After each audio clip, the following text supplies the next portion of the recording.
Hi friends, welcome to Sukanya kitchen. ನಾನು ಈ ಸೀಸನಲ್ಲಿ ಸಿಗುವಂಥ ಮಾವಿನಕಾಯಿ ಬಳಸ್ಕೊಂಡು ಮಾವಿನಕಾಯಿ ತೊಕ್ಕು ಅನ್ನೋದು ಯಾವ ರೀತಿ ಮಾಡೋದಂತ ನೋಡೋಣ ಬನ್ನಿ. ಇದು ಬಿಸಿ ಬಿಸಿ ಅನ್ನದ ಜೊತೆಗೆ ಸ್ವಲ್ಪ ತುಪ್ಪ ಹಾಕ್ಕೊಂಡು ಕಲಸ್ಕೊಂಡು ತಿಂತಾ ಇದ್ರೆ ಆಹಾ ಸೂಪರಾಗಿರುತ್ತೆ. ಒಂದ್ಸರಿ ಈ ರೀತಿ ಟ್ರೈ ಮಾಡಿ ನೋಡಿ. ಇದು ಹೇಗೆ ಮಾಡೋದಂತ ನೋಡೋಣ. ಇದಕ್ಕೆ ನಾನಿಲ್ಲಿ ಮೊದಲನೇದಾಗಿ ಒಂದೆರಡು ಮಾವಿನಕಾಯನ್ನು ಚೆನ್ನಾಗಿ ತೊಳೆದ್ಬಿಟ್ಟು ಒರೆಸ್ಕೊಂಡು ತಗೊಂಡಿದ್ದೀನಿ. ಅದನ್ನು ಮೇಲೆಗಡೆ ಇರುವಂಥದ್ದು ಈ ರೀತಿ ಕಟ್ ಮಾಡಿಕೊಂಡು ಮೇಲೆಗಡೆ ಇರುವಂಥ ಸಿಪ್ಪೆ ಎಲ್ಲನೂ ಸಮೇತ ನಾನು ತೆಗೆದುಕೊಳ್ತೀನಿ. ನೀವು ಸಿಪ್ಪೆ ಮೇಲೂ ಸಮೇತ ಮಾಡ್ಕೊಳ್ಬೋದು. ನಾನು ಇಲ್ಲಿ ಸಿಪ್ಪೆ ತೆಗೆದುಬಿಟ್ಟು ಮಾಡ್ತಾಯಿದ್ದೀನಿ. ಈ ರೀತಿ ಎಲ್ಲನೂ ತೆಗೆದುಕೊಂಡಾದಮೇಲೆ ಇವಾಗ ನಾವು ತುರಿಯೋದು ಬರುತ್ತಲ್ಲ, ಅದರಲ್ಲಿ ತುರ್ಕೋಬೇಕಾಗುತ್ತೆ. ನೋಡಿ, ಈ ಥರದ್ದು ಬರುತ್ತಲ್ಲ ಇದರಲ್ಲಿ ಚಿಕ್ಕ ಚಿಕ್ಕ ಸೈಜನ್ನು ಬರುತ್ತಲ್ಲ, ಅದರಲ್ಲೆಲ್ಲ ನಾವು ದೊಡ್ಡದ್ರಲ್ಲಿ ಮಾತ್ರ ಈ ರೀತಿ ತುರ್ಕೋಬೇಕಾಗುತ್ತೆ. ನೋಡಿ, ದೊಡ್ಡದ್ರಲ್ಲಿ ತುರ್ಕೊಂಡ್ರೆ ಈ ರೀತಿ ನಮಗೆ ಉದ್ದ ಉದ್ದ ದಪ್ಪ ದಪ್ಪ ಬರುತ್ತೆ. ಚಿಕ್ಕದ್ರಲ್ಲಿ ಮಾಡ್ಕೊಂಡ್ರೆ ಅದು ಚಟ್ನಿ ಥರ ಆಗ್ಬಿಡುತ್ತೆ ಆಮೇಲೆ. ಅದಕ್ಕೋಸ್ಕರ ನಾನು ನೋಡಿ ಇದೇ ರೀತಿ ಎಲ್ಲನೂ ತುರಿದಿಟ್ಕೊಂಡಿದ್ದೀನಿ. ಇವಾಗ ಸ್ಟವ್ ಆನ್ ಮಾಡಿ ಕಡೆ ಇಟ್ಕೊಂಡಿದ್ದೀನಿ. ಅದಕ್ಕೆ ಒಂದೆರಡು ಟೀ ಸ್ಪೂನ್ ಆಗುವಷ್ಟು ಇಲ್ಲಿ ನಾನು ಸಾಸಿವೆ ಅನ್ನೋದು ಹಾಕ್ಕೊಳ್ತಾ ಇದ್ದೀನಿ. ಹಾಗೆಯೇ 1 ಟೀ ಸ್ಪೂನ್ ಆಗುವಷ್ಟು ಮೆಂತ್ಯ ಕಾಳು ಅನ್ನೋದು ಹಾಕ್ಕೊಳ್ತಾ ಇದ್ದೀನಿ.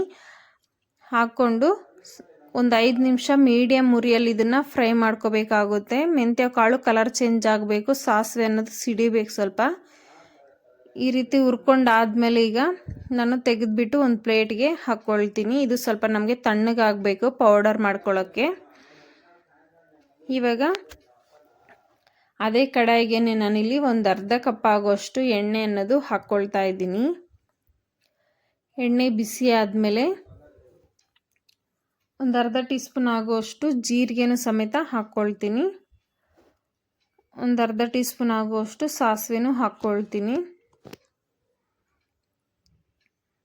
ಇದು ಹಾಕ್ಕೊಂಡಾದ್ಮೇಲೆ ಈಗ ಒಂದು 5ರಿಂದ 6 ಆಗುವಷ್ಟು ನಾನು ಬೆಳ್ಳುಳ್ಳಿ ಸಿಪ್ಪೆ ತೆಗೆದುಬಿಟ್ಟು ಹೆಚ್ಚಿಬಿಟ್ಟು ಹಾಕ್ಕೊಳ್ತಾ ಇದ್ದೀನಿ. ಸ್ವಲ್ಪ ಕರಿಬೇವನ್ನು ಹಾಕ್ಕೊಳ್ತೀನಿ. ಒಂದು 5ರಿಂದ 6 ಆಗುವಷ್ಟು ಒಣಮೆಣಸಿನಕಾಯಿನೂ ಸಮೇತ ಹಾಕ್ಕೊಳ್ತೀನಿ. ಇವಾಗ ನೀವು ನಿಮ್ಮ ಮನೇಲಿ ಇಂಗುವ ಇದ್ದರೆ ತಪ್ಪದೆ ಇಂಗುವ ಹಾಕ್ಕೊಳ್ಳಿ. ನನ್ನ ಹತ್ರ ಇರಲಿಲ್ಲ, ಅದಕ್ಕೋಸ್ಕರ ಹಾಕಿಲ್ಲ. ಈ ರೀತಿ ಸ್ವಲ್ಪ ಫ್ರೈ ಮಾಡ್ಕೊಂಡಾದ್ಮೇಲೆ ಇದು ಫುಲ್ಲು ನಮಗೆ ತಣ್ಣಗಾಗಬೇಕು. ಅಷ್ಟರೊಳಗೆ ನಾವಿಲ್ಲಿ ಇದು ತಣ್ಣಗಾಗಿದೆಯಲ್ಲ, ಇವಾಗ ನಾವು ಇದನ್ನು ಪೌಡರ್ ಮಾಡ್ಕೊಳ್ಳೋಣ. ಮಾಡಿಕೊಂಡು ಸೈಡ್ಗೆ ಎತ್ತಿಟ್ಕೊಂಡಿದ್ದೀನಿ. ಈಗ ನಾವು ಮಾವಿನಕಾಯಿ ತುರಿದಿಟ್ಕೊಂಡಿದ್ವಲ್ಲ, ಅದನ್ನು ಒಂದು ಅಗಲವಾಗಿರೋ ಬೌಲ್ಗೆ ಸೇರಿಸ್ಕೊಳ್ಳೋಣ. ನಾನಿಲ್ಲಿ ಒಂದು ಕಪ್ ತಗೊಂಡು ಅದನ್ನು ಅಳತೆ ಮಾಡಿ ತಗೊಳ್ತಾ ಇದ್ದೀನಿ. ನೋಡಿ, ನನಗೆ 1-2 ಕಪ್ ಬಂದಿದೆ. ನಾನು ಒಂದೆರಡು ಮಾವಿನಕಾಯಿ ತುರಿದಿದ್ದೀನಲ್ಲ, 1-2 ಕಪ್ ನನಗೆ ಮಾವಿನಕಾಯಿ ತುರಿ ಅನ್ನೋದು ಬಂದಿದೆ. ಈಗ ಅಷ್ಟಾಗಿದೆ ನನಗೆ. ಈಗೆಲ್ಲನೂ ಸಮೇತ ಹಾಕ್ಕೊಂಡಾದ್ಮೇಲೆ ಈಗ ನಾನು ಅದೇ ಕಪ್ಗೆ ಒಂದು ಅರ್ಧ ಕಪ್ ಆಗೋಷ್ಟು ಇಲ್ಲಿ ಅಚ್ಚ ಖಾರದ ಪುಡಿ ಅನ್ನೋದು ಹಾಕ್ಕೊಳ್ತಾ ಇದ್ದೀನಿ. 1 ಕಪ್ಗೆ 1/4 ಕಪ್ ಹಾಕ್ಕೊಳ್ಳಿ. ನಾನು 2 ಕಪ್ ಇರೋದ್ರಿಂದ ಅರ್ಧ ಕಪ್ ಹಾಕಿದ್ದೀನಿ. ಒಂದು 1/4 ಕಪ್ ಆಗೋಷ್ಟು ಸಾಲ್ಟ್ ಹಾಕಿದ್ದೀನಿ. ಅದರಲ್ಲಿ ಸ್ವಲ್ಪ ಉಳಿಸ್ಬಿಟ್ಟು ಹಾಕಿದ್ದೀನಿ. ಬೇಕಂದ್ರೆ ಲಾಸ್ಟಲ್ಲಿ ಹಾಕ್ಕೊಳ್ತೀನಿ, ಚೆಕ್ ಮಾಡಿ.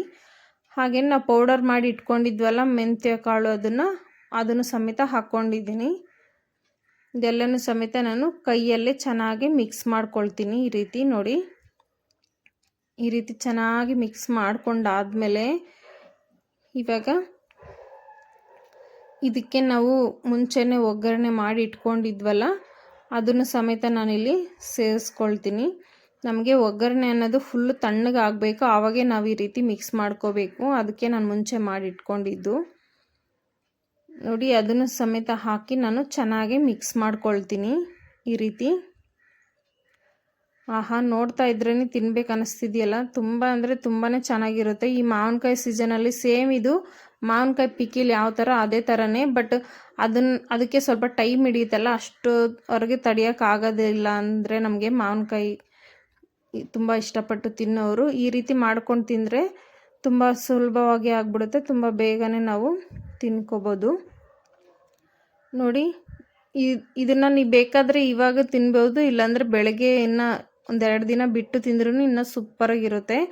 ಅವಾಗ ಏನಾದರೂ ನಿಮಗೆ ಆಯಿಲು ಉಪ್ಪು ಏನಾದರೂ ಕಮ್ಮಿ ಅನಿಸಿದ್ರೆ ಮತ್ತೊಂದು ಸರಿ ನೀವು ಆಯಿಲ್ ಅನ್ನೋದು ಬಿಸಿ ಮಾಡಿ ತಣ್ಣಗಾದ್ಮೇಲೆ ಕಲಿಸ್ಬಿಟ್ಟು ಹಾಕಬೇಕಾಗುತ್ತೆ. ಸ್ವಲ್ಪ ಹಾಗೆಯೇ ಸಾಲ್ಟನ್ನು ಸಮೇತ ಇದು ಬಿಸಿ ಬಿಸಿ ಅನ್ನದ ಜೊತೆಗೆ ಸ್ವಲ್ಪ ತುಪ್ಪ ಹಾಕ್ಕೊಂಡು ತಿಂತಾಯಿದ್ರೆ ತುಂಬ ಅಂದರೆ ತುಂಬಾ ಚೆನ್ನಾಗಿರುತ್ತೆ. ಇದ್ರ ಮುಂದೆ ನಮಗೆ ಯಾವ ಅಡುಗೆನೂ ಸಮೇತ ಬೇಕು ಅನಿಸೋದಿಲ್ಲ, ಅಷ್ಟು ಚೆನ್ನಾಗಿರುತ್ತೆ. ಒಂದು ಸರಿ ಟ್ರೈ ಮಾಡಿ ನೋಡಿ ಹೇಗೆ ಬಂತು ಅಂತ ನಮಗೆ ಕಮೆಂಟ್ ಮೂಲಕ ತಿಳಿಸಿ. ಇನ್ನು ನಮ್ಮ ಚಾನಲ್ಗೆ ಸಬ್ಸ್ಕ್ರೈಬ್ ಆಗಿಲ್ಲ ಅಂದರೆ ಪ್ಲೀಸ್ ಒಂದು ಲೈಕ್ ಮಾಡಿ, ಶೇರ್ ಮಾಡಿ, ಸಬ್ಸ್ಕ್ರೈಬ್ ಮಾಡಿ. Thank you for watching.